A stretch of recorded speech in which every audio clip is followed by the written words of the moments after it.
أعوذ بالله من الشيطان الرجيم. بسم الله الرحمن الرحيم.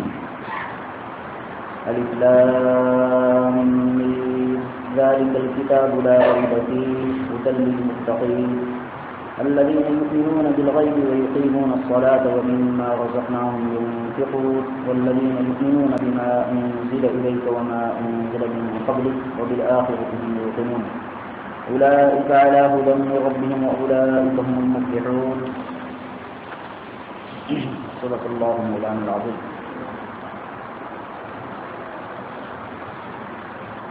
محترم بھائیو، بزرگ دوستو، بات اس پہ چل رہی تھی کہ اللہ رب العزت کا کلام ریب اور شک سے پاک ہے. لا ریب فیہ، اس میں کوئی شک نہیں. یہ جملہ خبریہ ہے، یعنی اس جملے سے ایک بات کی خبر دی گئی ہے کہ اس قرآن میں کوئی شک نہیں ہے، لیکن اس ہر خبر کے پیچھے حکم اور انشاء کو چھپایا جاتا ہے. انشاء اور حکم کو چھپایا جاتا ہے. تو اس جملہ خبریہ کے پیچھے ایک حکم چھپا ہوا ہے، وہ ہے لا ترتابوا فیہ، یعنی تم اس میں شک مت کرنا. جب اس میں شک نہیں ہے، یہ تو ہے ہی آپ کے بس اس میں شک نہیں ہے، لیکن تم شک مت کرنا. جیسے کہ شیخ قاضی علی رحمٰ نے کہا ہے گلستہ میں، گر نبیند بروز شک رہے چشم چشم آفتاب را کے گناہ. قاضی کا شعر ہے، اگر چمگادڑ کو دن میں دکھائی نہ دے تو سورج کا کیا قصور؟ سورج تو روشن ہے، کمی اپنی آنکھوں میں ہے. اسی طرح اللہ کا کلام شک سے پاک ہے، لیکن شک کرنے والوں میں شک ہے، ورنہ اللہ کے کلام میں کوئی شک نہیں ہے. لا ترتابوا فیہ، اللہ کے کلام میں شک مت کرنا. اب سوال پیدا ہوتا ہے کہ اس کو پیشانی پہ اللہ تعالیٰ نے کیوں لکھا ہے؟ ذالک الکتاب لا ریب فیہ کو پیشانی پہ اللہ تعالیٰ نے کیوں لکھا ہے؟ یعنی قرآن پاک کی پیشانی کے شروع میں کیوں لکھا ہے؟ کیا مطلب؟ آگے غیب کی خبریں آئیں گی. تلک من انباء الغیب نوحیہا الیک، غیب کی خبریں آگے آئیں گی. آگے عقل سے اوپر کی چیزیں آئیں گی، خلاف عقل نہیں، ما برائے عقل سے اوپر کی چیزیں آئیں گی. یعنی معجزات آئیں گے، اللہ کی قدرتوں کے تذکرے آئیں گے کہ ابراہیم علیہ السلام کو دہتی ہوئی آگ میں 40 دن کیسے محفوظ رکھا اللہ تعالیٰ نے، یونس علیہ السلام کو مچھلی کے پیٹ میں کیسے محفوظ رکھا، اور سنگ خارا سے چٹان سے گاڑھی اونٹنی کیسے اللہ تعالیٰ نے نکالا. یہ سب باتیں آئیں گی آگے. اس لیے شروع ہی میں اللہ تعالیٰ نے قید لگائی کہ خبردار اس میں شک مت کرنا، اگرچہ عقل میں نہ آئے، اگرچہ عقل میں نہ آئے، کیونکہ وحی کی بنیاد عقل پہ نہیں رکھی ہے، اللہ کی طرف سے بھیجنے پہ رکھی گئی ہے.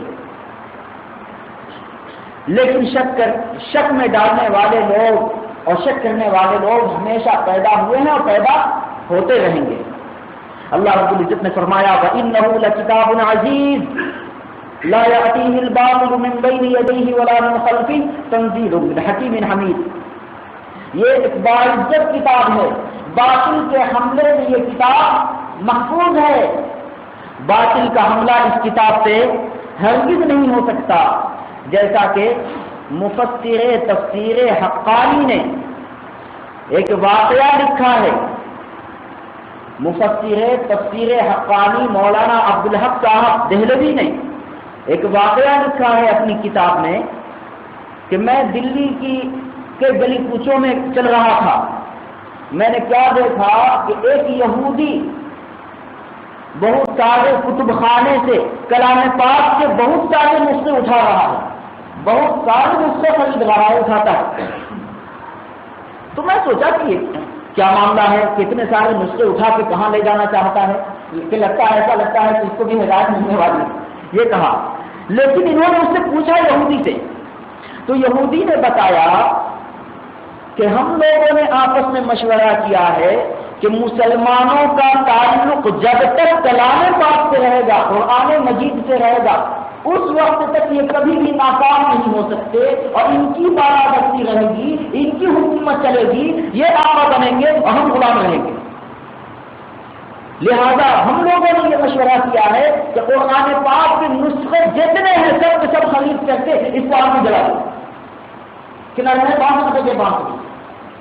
تو مولانا عبدالحق صاحب نے کہا اچھا ایسی بات ہے۔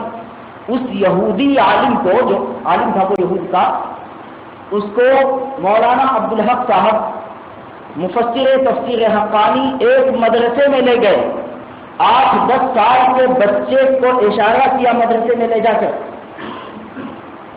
بچے کو بلایا اور کہا کہ بچے کتنے حفظ ہوئے؟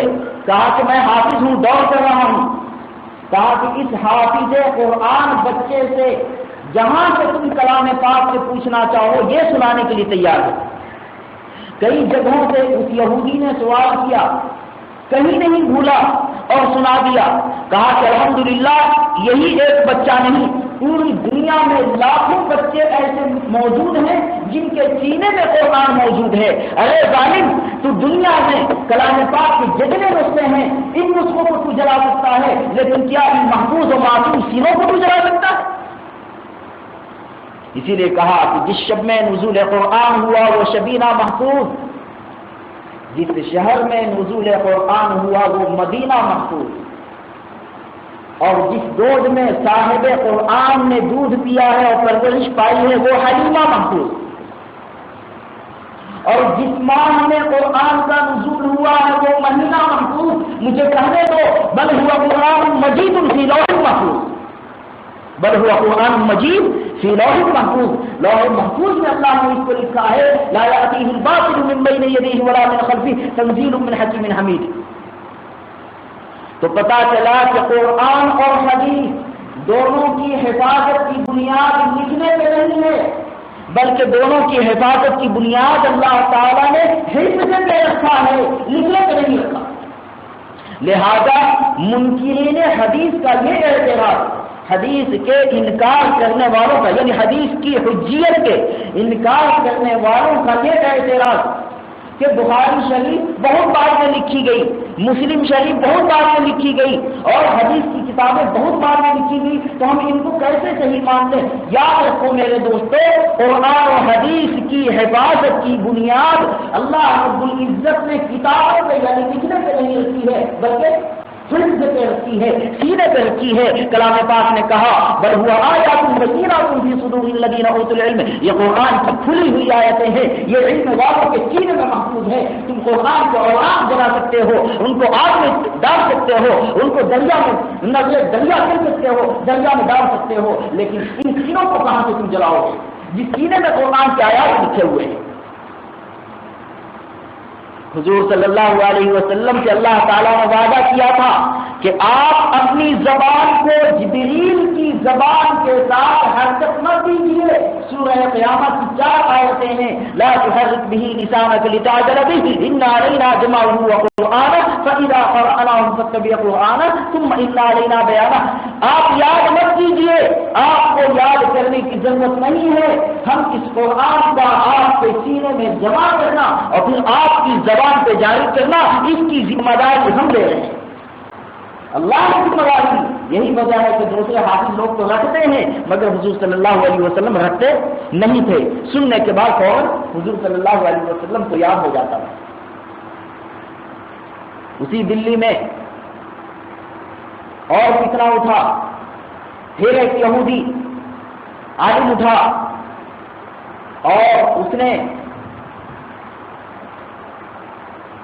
عیسائی عالم، یہودی نہیں، یہودی عالم کا واقعہ پہلے دنوں سے کہا، عیسائی عالم تھا، وہ اٹھا اور اس نے مسلمانوں کو چیلنج کیا، کہا کہ آگ جلائی جائے، مسلمانوں کے سب سے بھاری عالم ہیں وہ بھی آئیں اور ہم بھی آئیں، ہم بھی اپنے مذہبی کتاب کو لے کر کے آئیں، اور مسلمانوں کا جو سب سے بھاری عالم مانا جاتا ہے یعنی شیخ عبد القادر محدث دہلوی رحمۃ اللہ علیہ، یعنی شاہ عبد العزیز محدث دہلوی رحمۃ اللہ علیہ کے بھائی اور شاہ ولی اللہ محدث دہلوی رحمۃ اللہ علیہ کے صاحبزادے، شاہ ولی اللہ کا رحمۃ اللہ علیہ کا انتقال ہو گیا تھا، کہا کہ یہ بھی آویں اور ہم بھی آویں، وہ قرآن مجید کو لے کر کے آویں اور ہم بائبل کو یعنی انجیل محرف کو لے کر کے آئیں گے، جس کو مقدس کہتے ہیں یہ لوگ، انجیل کو، بائبل کو ہم لے کر کے آئیں، وہ بھی اپنے قرآن مجید کو آگ میں ڈالے، ہم بھی آگ میں ڈالیں گے، جس کی کتاب بن جائے گی وہ مذہب جھوٹا ہوگا، وہ کتاب موضوع جھوٹی ہوگی۔ اس نے چیلنج کیا تو مسلمان گھبرا گئے کہ اتنے زور سے یہ دعویٰ کر رہا ہے، چیلنج کر رہا ہے، کوئی تو بات ہوگی۔ لیکن میرے دوستوں، ایسے فتنے ہمیشہ اٹھتے رہیں گے، لا ریب فیہ، ہمیں شک کرنے کی ضرورت نہیں ہے۔ کیوں؟ اس لیے کہ اللہ نے کہہ دیا بس کافی ہے۔ تو شاہ عبد القادر محدث دہلوی رحمۃ اللہ علیہ، جنہوں نے کلام پاک کا ایسا ترجمہ لکھا کہ شاہ عطا اللہ بخاری رحمۃ اللہ علیہ کہتے تھے کہ اگر قرآن اردو زبان میں نازل ہوتا تو مجھے کہنے دو کہ شاید حضرت شاہ عبد القادر محدث دہلوی کے ترجمے میں نازل ہوتا۔ یہی وجہ ہے کہ شاہ عطا اللہ بخاری رحمۃ اللہ علیہ جیل میں تھے، انگریزوں نے ان کو جیل میں ڈالا تھا، اور وہاں شاہ عبد القادر محدث دہلوی رحمۃ اللہ علیہ نے جو ترجمہ کیا ہے اس ترجمے کو وہ ہٹا دیتے تھے، اس ترجمے کو رکھتے تھے کو شاہ عطا اللہ بخاری رحمۃ اللہ علیہ۔ اب آپ اندازہ لگائیں کہ کیسا ترجمہ ہوگا، وہ الہامی ترجمہ، اور بعد میں جتنے بھی اردو ترجمے لکھے گئے سب اسی ترجمے سے مقتبس ہیں، اسی ترجمے سے لیے گئے ہیں، اسی ترجمے کو سامنے رکھا ہے لوگوں نے۔ تو شاہ عبد القادر محدث دہلوی رحمۃ اللہ علیہ کے پاس آئے اور آ کر کے کہا کہ حضرت ایسی ایسی بات ہے، چیلنج پہ چیلنج کیے جا رہا ہے، ہم لوگ تو پریشان ہو گئے ہیں، آپ کیا کہتے ہیں؟ کہا کہ میں اس کے چیلنج کو انشاءاللہ قبول کرتا ہوں، چیلنج کو میں قبول کرتا ہوں، جا کے کہہ دو کہ ٹھیک ہے، تھوڑا کی مناظر کی مباحثے کی تاریخ متعین کر دیا جائے، آج جلائی جائے گی، اس کے بعد دیکھا جائے گا کیا ہوگا۔ خیر عیسائیوں کی حکومت تھی، انگریزوں کا قبضہ تھا ہندوستان سے، مکمل تو نہیں ہوا تھا لیکن بہت کچھ قبضہ ہو چکا تھا۔ یہ لوگ آئے، ادھر سے مسلمان بھی پہنچے، دلی میں ایک جگہ مباہلے کے لیے ایک میدان متعین کیا گیا، اس میں آگ جلائی گئی، ادھر سے شاہ عبد القادر محدث دہلوی رحمۃ اللہ علیہ قرآن پاک کو اپنے سینے سے لگائے ہوئے آئے، اور ادھر سے یہ عیسائی بائبل کو لیے ہوئے پہنچا، اور آتے ہی اس عیسائی نے چیلنج کرتے ہوئے کہا کہ عبد القادر صاحب، اگر آپ کی ہمت ہے تو اس کلام پاک کو آپ ڈال دیجیے آپ نے، اور میں بھی بائبل کو ڈالتا ہوں۔ تو عبد القادر صاحب نے کہا کہ قرآن پاک کو ڈال کر کے، آگ میں ڈال کر کے میں کافر نہیں بننا چاہتا، تو پہلے سے کافر ہے، تو پہلے سے کافر ہے، مجھے اپنی طرف مجھے کیوں کافر بنانے سے چلا ہوا ہے؟ وقت لوگ شروع کما سوال، یہ کافر چاہتے ہیں کہ جب یہ کافر ہے تم بھی کافر ہو جاؤ، پھر سب کے سب برابر ہو جاؤ، یہ بھی کافر تم بھی کافر۔ کہا کہ کیوں نہ ایسا کر لیں کہ قرآن پاک کو میں اپنے سینے سے لگاتا ہوں اور تم بائبل کو اپنے سینے سے لگاؤ، بجائے کتاب کے خود کتاب کو لے کر کے کیوں نہ آگ میں کود جائے۔ شاہ عبد القادر محدث دہلوی نے کیا کہا کہ آگ میں ہم ہی کود جاؤ قرآن پاک کو سینے سے لگائے ہوئے، تاکہ بے ادبی ہی نہ ہو، اور تم بھی بائبل کو اپنے سینے سے لگائے ہوئے آگ میں کود جاؤ۔ تو ادھر ادھر دیکھا، بھاگنا شروع کر دیا، اور وہ پیچھے بھاگتے جا رہے ہیں، بھاگتا جا رہا ہے، کہیں بیچ میں رکا ہی نہیں، بھاگتے بھاگتے جو ہے بھاگ ہی گیا، وہ جا باطل اس تک باطل لگانا ضرور، کہ باطل جو ہے ایسا ہے کہ ضرور ہے، یعنی بھاگنے والا ہم کے سامنے یہ ٹھہر نہیں سکتا۔ بھی آپ لوگوں نے سنا تراویح میں، کل سنا تھا آپ لوگوں نے کیا بندہ مجھے جو بلحاظ باہر، یعنی باطل کو، حق کو ہم باطل کے اوپر پھینک مارتے ہیں، بلّہ کو بلحاظ الگ باطل، ہم حق کو باطل کے اوپر پھینک مارتے ہیں، فیض بہو تو اس کا بھیجا نکال دیتا ہے، باطل کا حق کیا کرتا ہے؟ بھیجا نکال دیتا، وہ بھاگا، پتا چلا کہ اس کتاب میں کیمیکل لگا کے آیا ہوا تھا، ایسا کیمیکل لگا دیا تھا کہ اگر آگ میں ڈالی جائے کتاب کو نہ جلے، اور حضرت کو یقین تھا کہ انشاءاللہ اس قرآن کی برکت سے یہ بھی بچے گا اور میں بھی بچ جاؤں گا۔ کیوں؟ اللہ نے فرمایا انا نحن نزلنا الذکر وانا لہ لحافظون، کہ ہم نے ہی اس ذکر کو نازل کیا ہے، ہم ہی اس کی حفاظت کرنے والے ہیں۔ حدیث میں آتا ہے لو جعل القرآن فی احاد ثم القی فی النار محترقا، اگر کلام پاک کسی کھاد میں رکھ دی جائے اور اس کے بعد اس کو آگ میں ڈال دیا جائے تو ہرگز نہ جلے، ہرگز نہ جلے۔ کیا مطلب اس کا یہ ہے کہ حافظ قرآن اگر اپنی بدماشی کی وجہ سے جہنم میں جائے گا تو جہنم کی آگ نہیں جلائے گی۔ تو آپ کہیں گے کہ جہنم میں کیوں ڈالا جائے گا؟ اس کے لیے یہی سزا کافی ہے، اس کے لیے جہنم میں جانا ہی کافی ہے۔ ذلت کم ہو گئی ہے کہ حافظ ہو کر کے کہاں پہنچا؟ جہنم میں پہنچا، یہی ذلت اس کے لیے کافی ہے۔ اللہ ہم سب کی حفاظت فرمائے۔ حضرت سلیمان علیہ السلام جب کسی پرندے کو سزا دیتے تھے تو اس پرندے سے مخالف پرندے کے ساتھ اس کو قید میں رکھتے تھے، قفس میں، پنجرے میں رکھتے تھے۔ جیسے کوے اگر سزا دینا ہوا کبوتر کو تو کوے کے ساتھ پنجرے میں بند کر دیا کرتے تھے، یہی سزا اس کے لیے کافی ہے۔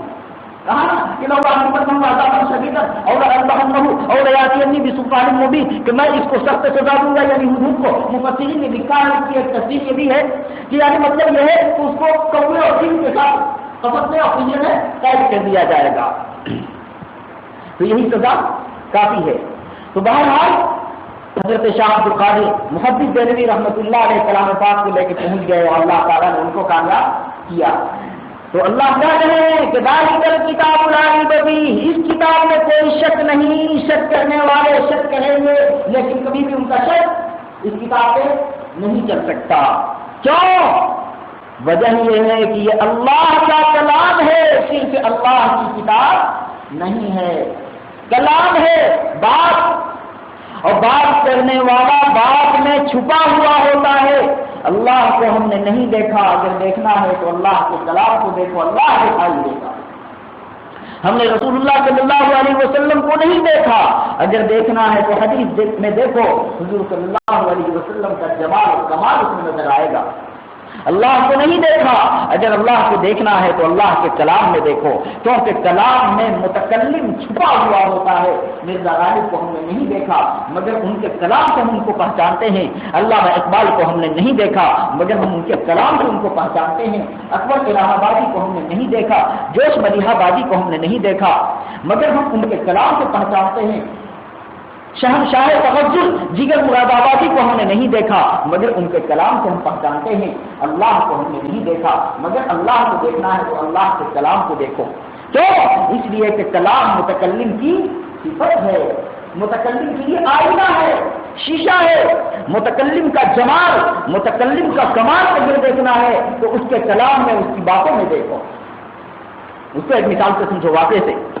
حضرت اورنگزیب عالمگیر رحمۃ اللہ علیہ کے زمانے کی بات ہے کہ فارس میں جو بادشاہ تھا اس بادشاہ کی زبان سے ایک مصرع نکلا، کیسے در ابلق کم دیدہ موجود، کسی نے چتکبرا موتی نہیں دیکھا ہوگا، کیسے در ابلق کم دیدہ موجود، کسی نے چتکبرا موتی نہیں دیکھا ہوگا۔ لیکن بادشاہوں کی بات باتوں کی بادشاہ ہوتی ہے۔ بادشاہوں کی بات کیا ہوتی ہے دوستوں؟ باتوں کی بادشاہ، کلام الملوکی ملوک الکلام، کلام الملوکی ملوک الکلام۔ بادشاہوں کی بات باتوں کی بادشاہ ہوتی ہے، اس لیے وہ اپنی بات کی لاج رکھتے ہیں، ان کی زبان کی قیمت ہوتی ہے۔ اس کی زبان سے یہ جملہ نکل گیا، اس کی زبان سے یہ جملہ نکل گیا تو کہا شاعروں کو بلا کر کے اس کا مصرع، دوسرا مصرع اس میں لگانا ہے، پیون جاری کرنی ہے، اس میں پیون لگانا ہے، اس مصرے کو مکمل کرنا ہے، کیونکہ ایک شعر دو مصرے سے بنتا ہے۔ جیسے کہ کانپور میں مشاعرہ چل رہا تھا اور مصرع طرح سے دیا گیا تھا، کوئی نہیں جو یار کی لادے خبر مجھے، کوئی نہیں جو یار کی لادے خبر مجھے، تو ایک بچے نے مصرع لگایا، اے سیل اشک تو ہی بہا دے ادھر مجھے، تو یہ دونوں مل کر کے ایک شعر بنا۔ تو بادشاہ نے یہ کہا کہ بھائی اس پہ تک بندی کرنی ہے، اس پہ گرہ لگانی ہے، تو شاعروں نے یہ کہا کہ بھائی یہ بکواس معلوم ہوتا ہے۔ تو بادشاہ کو بہت غصہ آیا، شدہ وہ خبر ہندوستان پہنچی۔ کہاں پہنچی؟ ہندوستان پہنچی۔ ہندوستان میں اورنگزیب عالمگیر رحمۃ اللہ علیہ کی صاحبزادی زید النساء کے پاس وہ خبر پہنچی اور ان کا تخلص تھا مخفی، شاعرہ تھی وہ، مخفی یعنی پوشیدہ، چھپی ہوئی، ان کا یہ تخلص تھا۔ ہر شاعر اپنے نام کی جگہ تخلص استعمال کرتا ہے، تو وہ ان کا تخلص تھا۔ ان کے پاس جب یہ مصرع پہنچا تو جس وقت پہنچا اس وقت وہ سرما لگا رہی تھی، سرما لگا رہی تھی۔ سرمے کی تیزی جیسی آنکھوں میں پہنچی آنکھ سے آنسو کا ایک قطرہ ٹپکا، فوراً ہی دوسرا مصرع اس کی زبان سے آ گیا، مگر اشک بتانے سرما آلود، مگر حسینوں کی آنکھ کر کے آنسو کا قطرہ، سرما آلود، مگر اشک بتانے سرما آلود، سرما آلود حسینوں کے آنسو، یعنی آنسو چتکبرا موتی سے تشبیہ دی جا سکتی ہے، یعنی دنیا میں چتکبرا موتی در ابلق موجود نہیں ہے، اگر ہے تو آنکھوں میں اگر سرما لگائیں گے اس وقت جو آنسو ٹپکے گا وہ ہوگا۔ بادشاہ کے پاس یہ خبر پہنچائی گئی، جیسی ہی یہ مصرع بادشاہ کے پاس پہنچا تو بادشاہ بہت خوش ہوا، کہا کہ ہندوستان کے شاعروں نے میرے مصرے کی لاج رکھ لی، واقعی ہندوستان ہے۔ تو اورنگزیب علیہ رحمۃ اللہ علیہ کے پاس خط لکھا، قاصد بھیجا کہ جو شاعر ہے اس کو میرے پاس بھیج دو، میں سونے سے توڑنے کی اس کو تیار ہوں۔ پہلے زمانے میں ایسا ہوتا تھا، پہلے زمانے میں علم کی قدر تھی۔ شاہجہاں بادشاہ نے علامہ عبد الحکیم سیالکوٹی رحمۃ اللہ علیہ کو 2 مرتبہ سونے سے توڑا، عالم تھے وہ، 2 مرتبہ سونے سے توڑا تھا۔ کس نے؟ علامہ عبد الحکیم سیالکوٹی رحمۃ اللہ علیہ کو شاہجہاں بادشاہ ہے۔ تو ہم آپ کو تو نہیں کہتے کہ آپ علماء کو سونے سے توڑنے لگیے، لیکن ان کا جو واقعی حق ہے وہ تو دیا کیجیے آپ لوگ۔ ہاں، تو سونے سے 2 مرتبہ توڑا تھا۔ پہلے زمانے میں قدردانی ہوتی تھی، تو بادشاہ نے کہا کہ بھائی بھیج دو میرے پاس اس شاعر کو، میں اس کو سونے سے توڑنے کے لیے تیار ہوں۔ تو بادشاہ بہت پریشان ہوا کہ اپنی بیٹی سے کہا، بیٹی ایسی بات ہے، میں تو تیرا نام ظاہر نہیں کرنا چاہتا کہ تم مخفی ہے ہی، چھپی ہوئی ہے، اپنا تخلص مخفی رکھا ہوا تھا، میں تیرا تذکرہ بھی نہیں کرنا چاہتا، مناسب نہیں ہے، پردے کے خلاف ہے۔ تو کہا کہ ابا جی آپ پریشان کیوں ہوتے ہیں، بس ایک پرچہ میں لکھتی ہوں، اس کو بھیج دیجیے۔ یہ بیٹی نے زید النساء نے باپ اورنگزیب عالمگیر سے کہا، اور اورنگزیب عالمگیر رحمۃ اللہ نے 49 سال تک ہندوستان میں حکومت کی ہے، 40 سے 9 سال تک، 49 سال تک حکومت کی ہے، اللہ اکبر کبیرہ۔ ان کی لمبی تاریخ ہے، کتابوں میں موجود ہے۔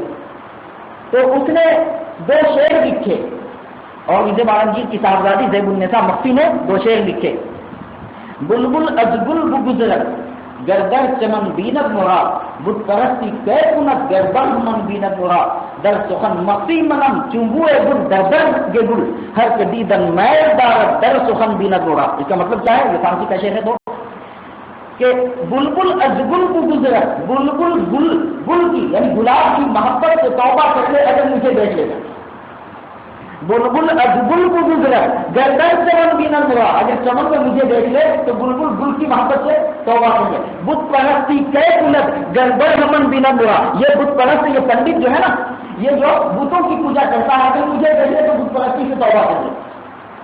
لیکن اللہ نے بتایا، لیکن در سخن مخفی منم چنبوئے گل در پر کے گل، در سخن مخفی منم چنبوئے گل در پر کے گل، ہر کدیدن میل دار در سخن بینت ہوا، لیکن میں باغ میں چھپی ہوئی ہوں جیسے گلاب کی خوشبو گلاب کی پتیوں میں چھپی ہوئی ہوتی ہے، میں اپنے کلام میں چھپی ہوئی ہوں جیسے کہ گلاب کی خوشبو گلاب کی پتیوں میں چھپی ہوئی ہوتی ہے، ہر کدیدن میل دار، جو مجھے دیکھنا چاہے تو میں دکھ نہیں سکتی، میرے کلام کو دیکھے مجھے دیکھ لے گا، میرے کلام کو دیکھے مجھے دیکھ لے گا۔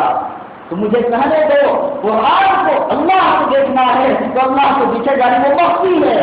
موسیٰ علیہ السلام کی دعا قبول نہیں ہوئی، موسیٰ علیہ السلام کی دعا قبول نہیں ہوئی، رب ارنی انظر الیک، جب وہ نہیں دیکھ سکے تو ہم آپ کیسے دیکھیں گے؟ تو اللہ نے ایک نظام بنا دیا ہے کہ ٹھیک ہے متکلم کو تم نہیں دیکھ سکتے لیکن کلام کو تو دیکھ سکتے ہو، کلام کو تو چھو سکتے ہو، کلام کو تو سن سکتے ہو، کلام کو تو سن سکتے ہو، کلام کو تو زبان سے بول سکتے ہو، یہی اس کا قائم مقام بن جائے گا، یہی اس کا قائم مقام بن جائے گا۔ اور یہی وجہ ہے کہ قیامت کے دن اللہ رب العزت خود سورۃ الرحمن کی تلاوت فرمائیں گے، سورہ یاسین کی تلاوت فرمائیں گے، ہم خود اللہ کے کلام کو سنیں گے، اللہ کو ہم دیکھیں گے انشاءاللہ کہ اللہ اس کلام میں چھپا ہوا ہے۔ تو میرے دوستو بزرگوں، کلام متکلم کا آئینہ ہوتا ہے، ہم کو اگر دیکھنا ہے متکلم کو تو ہم کس میں دیکھیں؟ کلام میں دیکھیں، یہ اللہ کی صفت ہے، صرف کتاب نہیں ہے، اگر کتاب ہوتی تو جیسے تورات اور انجیل میں تبدیلی ہو گئی اسی طریقے سے یہ کتاب بھی بدل جاتی، لیکن کتاب کے ساتھ ساتھ کیا ہے؟ اللہ کی صفت ہے، اللہ کا کلام ہے، اس لیے اس میں کبھی بھی تبدیلی نہیں ہو سکتی۔ تو اس کلام سے ہمارا تعلق قائم ہو جاوے، قائم کریں گے نا انشاءاللہ، کہ یہ سوچ کر کے کہ جب بھی ہم تلاوت کے لیے بیٹھیں تو یوں سمجھے کہ ہم اللہ کو دیکھ رہے ہیں، اللہ ہمیں دیکھ رہا ہے، ہم اللہ کو سنا رہے ہیں، اللہ ہماری سن رہا ہے، اللہ ہماری سنتا ہے۔ اس تصور کے ساتھ ہم تلاوت میں لگیں، یہ ہے مطلب ذالک الکتاب لا ریب فیہ کا۔ اللہ تعالیٰ سے دعا ہے کہ اللہ تعالیٰ ہم لوگوں کو سمجھ عطا فرمائے، پھر باقی انشاءاللہ تفصیلات بعد میں بیان کی جائیں گی انشاءاللہ۔ بسم اللہ الرحمن الرحیم، الحمد للہ رب العالمین والصلاۃ والسلام علی رسول اللہ محمد وعلى آلہ وصحبہ اجمعین۔ اللهم انت السلام ومنك السلام تبارك يا ذا الجلال والاکرام۔ اللهم ارنا الحق حقا وارزقنا اتباعه وارنا الباطل باطلا وارزقنا اجتنابه، آمين يا رب العالمین۔ ربنا تقبل منا انك انت السميع العليم۔ سبحان ربك رب العزة عما يصفون وسلام على المرسلين۔